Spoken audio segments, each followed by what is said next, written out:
Today's episode is brought to you by Forvis Mazars. SoundCartel.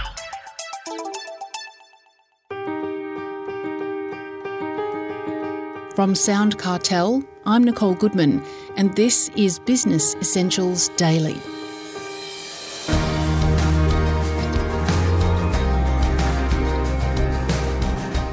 Jim Penman needs little introduction. He's the name behind Jim's Mowing and the growing number of Jim's Group franchises, including Jim's Cleaning, Jim's Dog Wash, Jim's Fencing and many others. In fact, Jim's is the largest franchise in Australia with more than 5,000 franchisees. So what's contributed to his success and what spurs him on? Jim explains to Chris Ashmore. I have a relentless focus on doing things better. No matter what I'm doing at any stage, I'm looking at what I'm doing, ask myself the question, how can you improve? There wouldn't be a day of my life that I don't ask myself that question. I'm including Christmas Day, Sundays, Easter, anything. I'm always obsessively looking at that. And I'm very, very, very focused on the business of service. Service to our customers and first of all, service to my franchisees. How can that be improved? Never satisfied. I mean, everybody believes in customer service. You only go to business and say, oh, no, I don't believe in customer service. Customers aren't important. Everybody says that. But the fact is that most businesses give very awful customer service. And we see this we have a system called Bizzer where we actually give work to independent tradespeople that we can't handle because we have hundreds of thousands of unserviced leads a year. But to try and get people to live up to our standards, doing simple things like calling customers back. And the biggest difference that was made in our system over the whole of the Jim's Group is surveying. We survey customers and we actually ask them, about 30% reply. And it's a very simple survey, B for bad, G for good, P if it's too expensive, and then just a comment. And then we take that back and we use those figures and then we start rewarding people and then we start going back to clients and trying to fix them and then we start retraining people and then we knock out the people who cannot do it right. So that kind of system, as we did that, the actual volume of leads dramatically increased. And as we improve on that, and we've got things coming that'll be even more striking over the next year and a half. We believe we can drop our level of complaints down to less than half they were using IT systems. We spend about $5 million a year on software development. We're hugely investing in that area. Right. With customer service, are we talking about, rocking up on time, doing what you say you're going to do, all those kinds of things? Yes. Bringing back the client promptly is a big thing. Though down the track, we want to be able to book clients directly into the database where possible.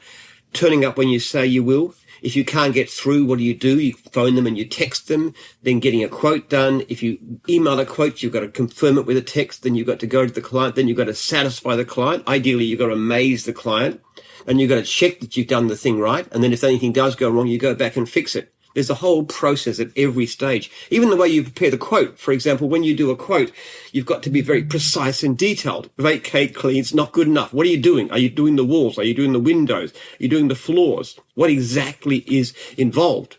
Because people just have a verbal understanding with a customer. They don't actually put it in writing. Then the customer says, I expect you to do this or this or this, and it's not in the deal.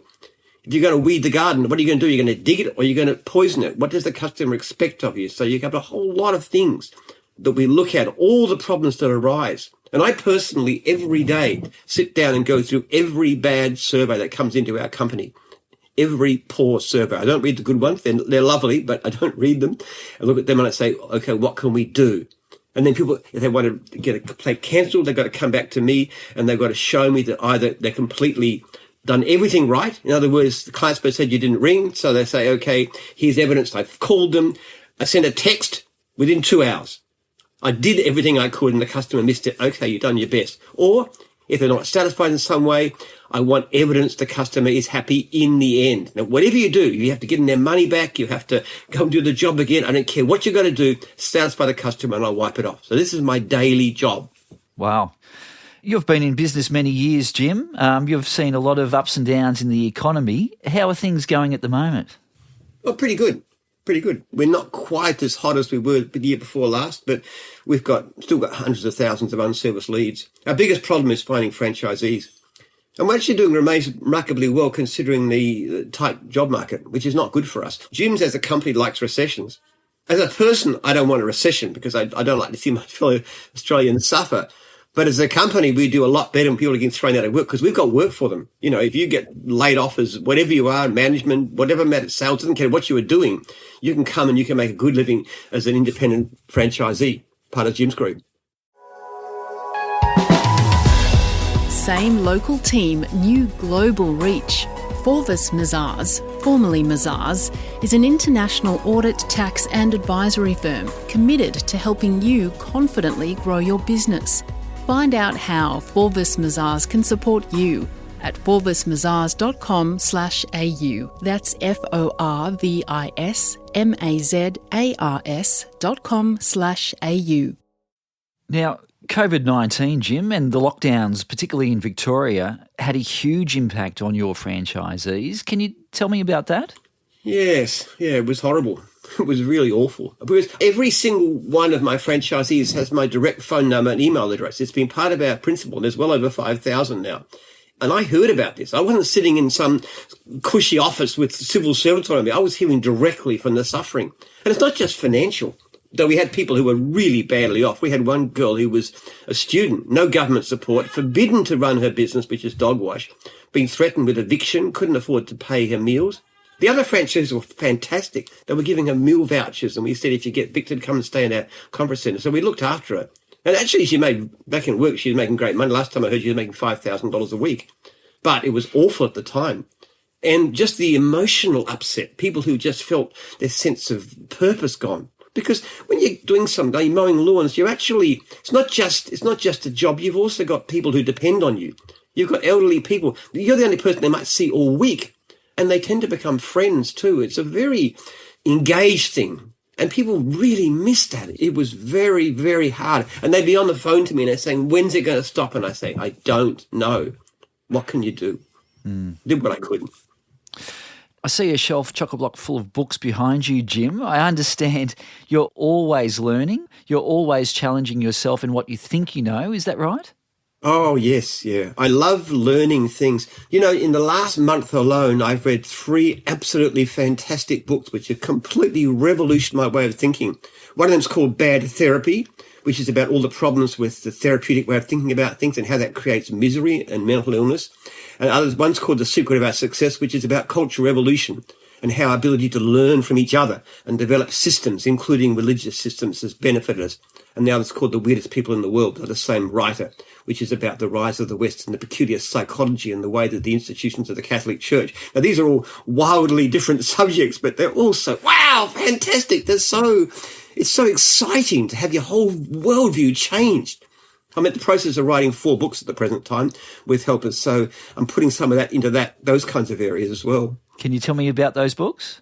Okay, well, the first of it is I've got a business book, which is to do with my business success. And I've been working with an editor in the US, in fact, who's a really top lady. She's fantastic. And we decided to divide it into 2 separate books, one about the more personal side of the story and one about the business how-to. So that's going really well. And Andrea's fantastic. That's really fun. Another book I really want to start soon is on the birth rate, collapsing birth rate across the world, which is causing really big alarms. You know, down in parts of Asia, it's down to close to 1/3 of replacement level. So this is a real crisis. And my research foundation actually has a solution to this, which we really want to push as to how we can change that by helping people to overcome the enervating effects of wealth and urbanization. So that's that book there.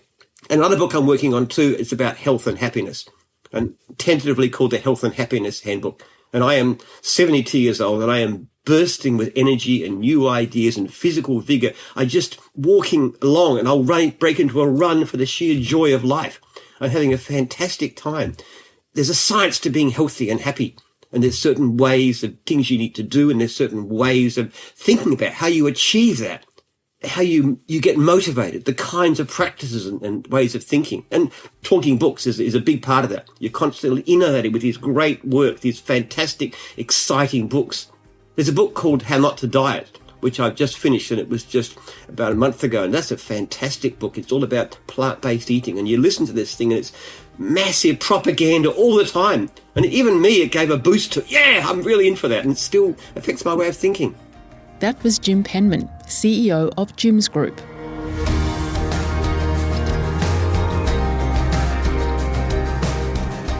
This episode of Business Essentials Daily is produced by the team at SoundCartel. Thanks for listening. I'm Nicole Goodman. We'll bring you more Be Daily tomorrow.